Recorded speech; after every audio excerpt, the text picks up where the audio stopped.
오늘 하나님의 백성의 생각이라는 제목으로 은혜의 말씀을 나누고자 합니다. 우선 제 개인적인 과거의 이야기를 잠시 드려야 되겠습니다. 어릴 때부터 교회를 다니기는 했지만은 저는 여전히 세상 사람들이 살아가는 방식대로 생각하고 살아가는 그런 사람이었습니다. 그러다가 고등학교 2학년 때에 우연한 기회에 한 친구를 만나게 되었는데요. 독서실에 같이 다니게 되면서 알게 된 친구였습니다. 저보다 1살 어린 그 친구는 아버지가 미국 CIA에서 한국으로 파견한 분이셨고, 그래서 잠시 한국에 머물게 된 기회에 하나님의 은혜로 만나게 된 친구였습니다. 저는 그때 우리 성도님들도 아시다시피 고등학교 1학년 때 예수 그리스도를 인격적으로 만나게 되어서 이제 막 신앙생활에 대한 눈을 뜬 상태였는데요. 그 친구는 일찍부터 주님께 자신의 인생을 드렸던 사람이었고, 주님의 그 사랑 안에 거하던 삶의 역사가 저보다도 훨씬 길었던 그런 친구였습니다. 나이는 1살 어렸지만은 믿음에 있어서는 저보다 훨씬 더 많은 것을 가지고 있는 그런 친구였습니다.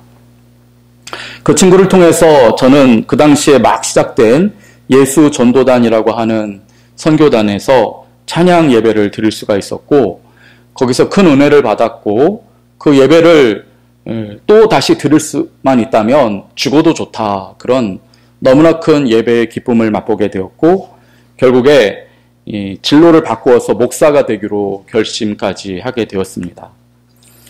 하지만 생각까지 완전히 바뀐 것은 아니었습니다. 당시에 고등학교 인문계를 다니는 학생들은 아침 8시에 학교에 들어가서 저녁 12시까지 학교에 붙들려 있고 도시락을 4개 정도 쌓아가는 그런 생활을 날마다 반복하고 있었습니다. 무조건 좋은 성적을 거둬서 대학 가는 것이 그 당시 인문계 고등학생들의 삶의 목적이었습니다. 저도 그런 생각을 가지고 있었습니다. 세상 사람들이 가는 그 물결에 휩쓸려서 어떻게 하든지 좋은 성적, 좋은 대학에 가는 것이 제 삶의 목표였는데요. 친구는 다른 생각을 가지고 있었습니다. 그는 나이는 어렸지만은 하나님께 자신의 인생을 드리는 것에 대해서 깊이 생각하고 있었고, 그래서 기회가 되면 저와 함께 전도단의 여러 가지 프로그램에 참석하자라는 제안을 해왔습니다. 그러나 그때까지 생각이 여전히 세상 사람과 같았던 저는 그의 제안을 계속 거절하고 적정한 선에서만 교제를 누리고 있었습니다. 그러다가 고3이 되면서는 하루 종일 성적과 또 대입 시험에 매달리던 저와는 점점 교제하는 횟수가 줄어들게 되었고, 그가 미국으로 가면서는 완전히 소식이 끊기게 되었습니다. 지금 저를 생각하면은 그 당시 고등학교 1학년이었던 그 친구와 좀 생각이 수준이 비슷해졌다라고 생각하고 싶습니다. 지금 저는 하나님께 내 인생을 드리는 것에 대해서 생각하는 그런 일들이 많아졌고, 하나님의 영광을 위해서, 그리고 이제 죽은 다음에 하나님 나라 가는 것에 대해서 무엇을 해야 할지에 대해서 더 진지하게 생각하는 편입니다. 하지만 제가 고등학교 2학년 때, 그리고 그 친구가 고등학교 1학년 때에는 같은 하나님의 백성이라고는 하지만은 그 속의 생각은 완전히 다른 두 종류의 사람이었던 것 같습니다. 그의 생각을 도저히 제가 따라갈 수 없었고, 그도 저와 같이 하기가 어려웠던 것입니다. 왜냐하면 저는 하나님 나라의 백성이라고 하지만은 하나님 나라의 백성다운 생각을 하지 못했기 때문입니다. 하나님께서 이제 천국에 가게 되면 그를 언젠가는 다시 만나게 하실 거라고 생각하는데요. 그때는 정말 기쁨의 교제를 이룰 수 있을 것 같습니다.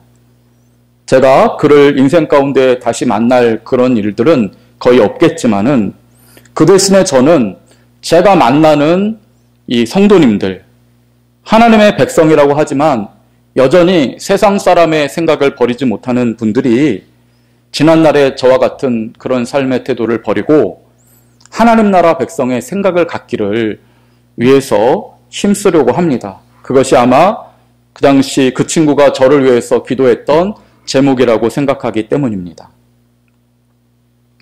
성도 여러분, 하나님 나라 백성의 생각은 언제나 세상 사람들의 생각과는 다를 수밖에 없습니다. 하나님의 자녀는 외모가 다른 것이 아니고 또 특별한 어떠한 기적의 능력을 가지고 있어서 다른 것이 아니라 생각이 다른 것입니다. 생각이 다르기에 말이 달라지게 되는 것이고 삶에 대한 태도가 달라지게 되는 것이고 그런 삶의 태도로 살다 보니 하나님의 복을 받게 되고 그래서 결국에는 세상을 월등히 능가하는 복받는 주의 자녀가 되는 것입니다. 눈에 보이지는 않습니다. 하지만 그 생각을 갖는 것이 그래서 중요합니다. 결국에는 그 생각이 그의 삶을 복되게 하고 세상 위에 우뚝 서게 할 것이기 때문입니다. 세상 나라도 그렇습니다. 같은 세상을 살아가는 나라라고 할지라도 어느 나라 백성의 삶은 세상에서 할 일 없이 시간만 때우는 그런 사람의 삶인가 하면 그 나라의 위정자가 또 그 나라의 사상을 가지고 있는 철학자가 그리고 그 백성들을 잘 가르친 그런 나라라면 그 나라의 백성들은 주변 나라와는 다른 생각을 갖게 됩니다. 김은의 하얼빈이라고 하는 소설을 보시면은 이 조선을 다스리는 총독으로 부임한 이토 히로부미에 대한 이야기가 나옵니다. 그는 우리 조선을 접수한 뒤에 서울에 여러 현대식 건물들을 지었다고 합니다. 그러면서 그 모든 건물과 방마다 그가 설치했던 것은 대형 시계였습니다. 집무실과 회의실마다 벽시계를 걸어 두었다고 합니다. 왜냐하면 조선의 사람들은 시간관념이 철저하지 못했다고 생각했기 때문입니다. 당시 일본은 아시아 나라 중에서 유일하게 세계의 열강들과 견줄 수 있는 그런 힘을 가진 나라였고 그렇기 때문에 나라의 백성들이 서양의 사람들과 같은 시간관념을 가지고 그 시간에 맞추어서 능률적으로 힘 있는 나라를 만들어가고 있었습니다. 하지만 조선을 이끌어가는 사대부 양반들조차 서양 사람들의 시간과는 다른 개념을 가지고 있었다고 합니다. 정해진 시간에 모여서 무슨 일을 하는 그런 사람들이 없었습니다. 예를 들어 조선의 시간은 3시간 단위로 돌아갑니다. 두 사람이 약속을 하면서 우리가 저작거리에서 삼경쯤에 만나자라고 약속을 하면은 삼경에 시작되는 시간에 일찍 온 사람이나 3시간 뒤에 온 사람이 똑같은 삼경에 오는 것이 됩니다. 결국 일찍 온 사람은 3시간을 버리게 되고 그만큼 시간관념 자체가 희박했던 것입니다. 그래도 아무런 문제가 없는 나라가 당시의 조선이었고 그렇기 때문에 이 일본에게 나라를 빼앗기게 된 것입니다. 세상에서도 이와 같이 생각이 달라지면 강력한 힘이 되지만 생각이 약하고 없으면 남에게 지배를 당하는 것입니다. 그만큼 생각이 중요합니다. 그런데 오늘날 이 기독교를 보게 되면 우리 성도들이 세상 사람들에게 앞서갔던 그런 과거의 영광이 있지만은 오늘날의 현주소를 생각해 보면 세상 사람들에게 여러모로 뒤처져 있다 하는 그런 생각을 하게 됩니다. 서울에 있을 때 새벽 기도를 드리러 차를 타고 가면 이미 도로는 새벽 5시부터 많은 차들로 붐비는 것을 볼 수 있었습니다. 그 모든 차들이 교회로 가는 것은 아닐 것이고 극히 일부만 새벽 기도 드리러 차를 운행하는 것일 텐데 그러면 나머지 사람들은 왜 그 새벽에 차를 운행했던 것일까요? 그들은 각자의 일터로 달려가는 것이었을 것이고 하루 종일 수고하고 애쓰면서 저만큼 앞서가는 사람들이었을 것입니다. 세상 사람들이 그렇게 삽니다. 예수 믿는 우리보다 더 많이 노력하고 더 많이 배우고 더 많은 생각을 하면서 눈에 불을 켜고 살아갑니다. 그러다 보니 교회는 점점 문 닫는 일만 생기고 하나님 믿는 사람들은 세상 사람들에게 손가락질 받는 일들이 많습니다. 저는 어느 날 강남에 테헤란로 아시죠? 거길 걷다가 깜짝 놀란 일이 있습니다. 점심시간이었던 것 같습니다.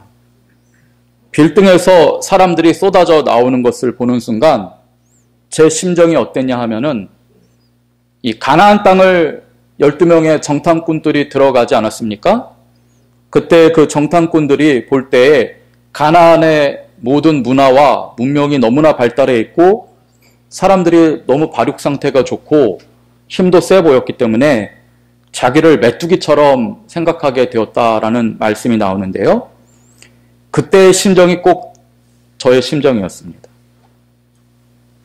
테헤란마의 빌딩에서 쏟아져 나온 세상 사람들을 보니까 저만 빼고 모든 사람들이 저보다 키도 훨씬 크고 얼마나 아름답고 잘생겼는지, 입고 한 행색을 보니 고급 시계와 멋진 옷들을 차려입고 알아듣지도 못하는 외국어를 섞어가면서 이야기를 하는데 저는 그들 가운데 이방인처럼 느껴지고 굉장히 충격을 받았습니다. 여러분 혹시 내가 이만하면 잘 먹고 잘 살고 있다, 이만하면 배운 것도 있고 경험도 있다라는 교만한 마음이 혹시 고개를 드시거든 지금 강남의 테헤란로에 가보시기 바랍니다. 그러면 나는 세상에서 많이 뒤처져 있구나 하는 것을 아실 수 있을 것입니다. 그 강남에서 이사를 한 뒤에 아이들을 데리고 놀이터에 갔습니다. 그런데 그 뒤로는 놀이터를 다시 못 가게 되었는데 함께 놀러 온 아이들이 영어로 이야기를 하는 것입니다. 세상이 지금 이만큼 앞서가 있습니다. 그런 사람들을 보게 되면 나는 이 세상에서 별거 아니구나 하는 것을 알 수가 있습니다. 그러면서 들어야 되는 생각이 있죠. 그게 무엇입니까? 하나님의 은혜가 나와 함께 하지 않는다면 나는 이 세상에서 가장 초라한 자로밖에 살 수 없구나 하는 것입니다. 내가 잘나서 이만큼 잘 사는 줄 아는데 그게 아니라는 것을 알아야 합니다. 하나님의 은혜로 이만큼 사는 것입니다. 하나님의 백성은 세상 사람들과 객관적으로 뛰어나기 때문에 잘 사는 것이 아니라 세상의 기준으로 볼 때 약하고 부족하지만 하나님께서 은혜를 주시기 때문에 이만큼 살아가는 것입니다. 그걸 잊어서는 안 됩니다. 그리고 하나님의 백성은 이 믿음을 가지고 있을 때에 결국에 세상을 이기게 될 것입니다. 이스라엘 백성들을 보십시오. 그들은 세상에서 가장 연약한 나라의 백성이었습니다. 군대조차 조직되지 못했기 때문에 도적 때나 강도 때만 나타나도 나라가 흔들릴 지경에 연약한 자들이 이스라엘 백성들의 나라였습니다.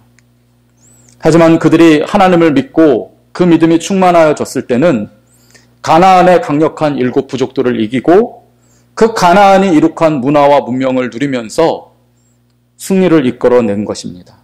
하나님의 은혜가 있을 때는 연약한 우리가 세상을 이기지만은 그 믿음을 잊어버리게 되면 우리의 현주소는 세상에서 가장 연약한 자로 살 수밖에 없습니다.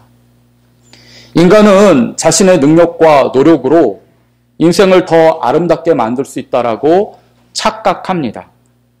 그래서 인간의 노력으로 만들어진 가장 아름다운 천국을 유토피아라고 하는데 그 유토피아라는 말의 뜻은 이 세상에 아무데도 없다라는 뜻입니다. 교만한 세상 사람들은 아무리 그럴듯하게 뛰어난 머리와 노력과 능력으로 자신들의 행복을 만들어 보려고 하지만은 그들이 만드는 것은 결국 유토피아일 뿐입니다. 세상 아무데도 없는 헛개비, 신기루인 것입니다. 오직 우리들만 영원한 나라, 의미 있는 삶, 진정한 승리를 누릴 수 있습니다. 믿음으로 그것을 이룰 수 있는 것입니다. 믿음을 잃어서는 안 됩니다. 세상의 사람들에게 주는 유명한 경고가 있지요. 하나님을 웃기려거든 그분에게 너의 계획을 이야기하라. 그렇습니다. 인간의 계획이라는 것이 얼마나 허점이 가득하고 만약 실현된다고 할지라도 결국에는 그와 그 자식과 그 가족들을 불행에 빠뜨리는지를 세상 사람들은 모릅니다. 그러기에 열심히 자신의 어떤 것을 계획하고 추구합니다. 일시적으로는 뭔가를 이루는 듯 보이지요. 하지만 그 계획은 하나님 보실 때에 웃기는 계획일 뿐입니다. 안타까운 사실은 하나님을 믿는다는 우리들에게도 그와 같은 세상 사람의 생각을 버리지 못할 때가 있다는 것입니다. 그것이 우리 인생을 불행에 빠뜨리고 불안에 사로잡히게 하며 하나님께 올려드려야 될 영광을 땅에 내팽개쳐버리는 결과를 낳는 것입니다. 오늘 본문은 바벨론의 포로가 된 이스라엘 자손들에게 주신 말씀입니다. 그들은 누구입니까? 태어날 때부터 하나님의 자녀로 태어난 사람들입니다. 자그마치 조상이 아브라함입니다. 하나님께서 굳게 내 자녀라고 내 백성이라고 약속해 주신 특별히 선택받은 자들입니다. 그랬음에도 불구하고 이스라엘 자손들은 하나님 나라 백성답지 않게 살았습니다. 그 생각이 하나님 나라의 백성이 아니었고 세상 나라 사람들의 생각과 같은 생각으로 인생을 살았습니다. 물론 겉으로 볼 때는 저나 여러분처럼 하나님 믿는 사람처럼 보였습니다.